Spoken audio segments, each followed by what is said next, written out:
Condition number 3, ಹಾ. ಬೆಂಗಳೂರಿನಲ್ಲಿ ಕಳ್ಳತನ ಜಾಸ್ತಿ. ಎಲ್ಲಾ ಊರಲ್ಲೂ ಕಳ್ಳತನ ಜಾಸ್ತಿನೇ ಅಪ್ಪ. ರಾತ್ರಿ ಹೊತ್ತು ಕದಿಯೋ ನವ ಇಟ್ಕೊಂಡು ಕೊಳ್ಳೆ ಹೊಡಿತಾರೆ, ಹಗಲೊತ್ತು ಲಂಚ ತಗೊಂಡು ಕೊಳ್ಳೆ ಹೊಡಿತಾರೆ. ನೀವು ಮಾತಾಡ್ತಾ ಇರೋದು ರಾಜಕೀಯ, ನಾನ್ ಹೇಳ್ತಿರೋದು ಸತ್ಯ. ಸತ್ಯಕ್ಕೂ ರಾಜಕೀಯಕ್ಕೂ ಯಾವಾಗ್ಲೂ ಸಂಬಂಧವಿರೋಲ್ಲ. ಆಯ್ತು, ಮುಂದೆ ಹೇಳು. ಬೆಂಗಳೂರಲ್ಲಿ ಹಾಡ್ ಹಗಲಲ್ಲೇ ಮನೆಗೆ ನುಗ್ಗಿ ಕಳ್ಳತನ ಮಾಡ್ತಾರೆ.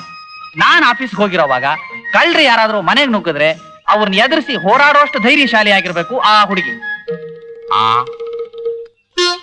ಕಂಡೀಷನ್ ನಂಬರ್ 4, ನಾನು ಶಾಮಣ್ಣ ಉಗುರು ಬೆರಳಿದ್ದ ಹಾಗೆ.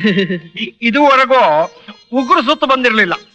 ಬಂದಿದ್ರೆ ಉಗುರು ನೋಡಿ ಬೆರಳು ಬಡ್ಕೋತಾ ಇತ್ತು, ಬೆರಳು ನೋಡಿ ಉಗುರು ಬಡ್ಕೋತಾ ಇತ್ತು. ಸೋಮ್ನೇರ ಬಾಬಾ, ಶಾಮಣ್ಣಂಗೂ ನನಗೂ ಒಂದು ಒಪ್ಪಂದ.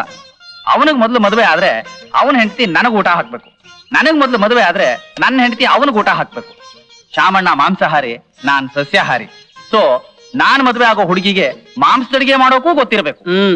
ಅಂದ್ರೆ ಅಲ್ಸೇಷನ್ ಇಂದ ಆದಿಶೇಷನವರೆಗೂ ಅಡಿಗೆ ಮಾಡಕ್ ಬರಬೇಕು. ಕಂಡೀಷನ್ ನಂಬರ್ 5, ಹೆಣ್ಣು ನನ್ನ ಕಣ್ಣಿಗೆ ಲಕ್ಷಣವಾಗಿರ್ಬೇಕು, ಬೇರೆಯವರ ಕಣ್ಣಿಗೆ ಅವಲಕ್ಷಣವಾಗಿ ಕಾಣಬೇಕು. ಸ್ವಲ್ಪ ಇರು, ಇದೇನು ಬಹಳ ಕನ್ಫ್ಯೂಷನ್ ಆಗಿ ಹೇಳ. 5ನೇ ಕಂಡೀಷನ್ಗೆ ಕನ್ಫ್ಯೂಷನ್ ಆಗ್ಬಿಟ್ಟು 9ನೇ ಕಂಡೀಷನ್ ಹೊತ್ತಿಗೆ ಹುಚ್ಚಾಸ್ಪತ್ರೆಗೆ ಹೋಗಬೇಕಾಗತ್ತೆ. ಸ್ವಲ್ಪ ಇರಪ್ಪ. ಆಯ್ತು. ಅಲ್ಲ, ನಿನ್ನ ಕಣ್ಣಿಗೆ ಲಕ್ಷಣವಾಗಿ ಬೇರೆಯವರ ಕಣ್ಣಿಗೆ ಅವಲಕ್ಷಣವಾಗಿ ಯಾಕೆ? ಮದ್ವೆ ಮುಂಚೆ ಆ ಹುಡುಗಿನ ಯಾರು ಲವ್ ಮಾಡಿ ಕುಡ್ದು ಅಂತ ಅರ್ಥ. ಅಯ್ಯೋ ಹುಚ್ಚ, ಕಂಡೀಷನ್ ಇವಂದಲ್ವಾ? ಅಕಸ್ಮಾತ್ ಅವಳನ್ನ ಅವಳಿಗೆ ತಿಳಿಯದೆ ಬೇರೆ ಯಾರಾದ್ರೂ ಲವ್ ಮಾಡ್ತಿದ್ರೆ? ಮದುವೆಗೂ ಮುಂಚೆ ಆ ವಿಷಯ ನನಗೆ ತಿಳಿದ್ರೆ ಮ್ಯಾರೇಜ್ ಸ್ಟಾಪ್.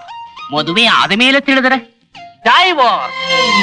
ಕಂಡೀಷನ್ ನಂಬರ್ 6, ನನಗೆ ಮೃದಂಗ ಬಾರ್ಸಕ್ ಬರುತ್ತೆ ಅಂತ ನಿಮಗ್ ಗೊತ್ತು.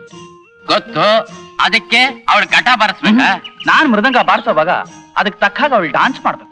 ಅಷ್ಟೇ ಅಲ್ಲ ಸರ್, ಇವನ್ ಸಂತೋಷವಾಗಿ ಬಾರಿಸಿದ್ರೆ ಅವಳು ಸಂತೋಷವಾಗಿ ಹಾಡ್ಬೇಕು, ಸಂತೋಷವಾಗಿ ಕುಡಿಬೇಕು. ಇವನ್ ದುಃಖದಲ್ಲಿ ಬಾರಿಸಿದ್ರೆ ಅವಳು ದುಃಖದಲ್ಲಿ ಹಾಡ್ಬೇಕು, ದುಃಖದಲ್ಲಿ ಕುಡಿಬೇಕು. ನಗದು ಬಿತ್ತು.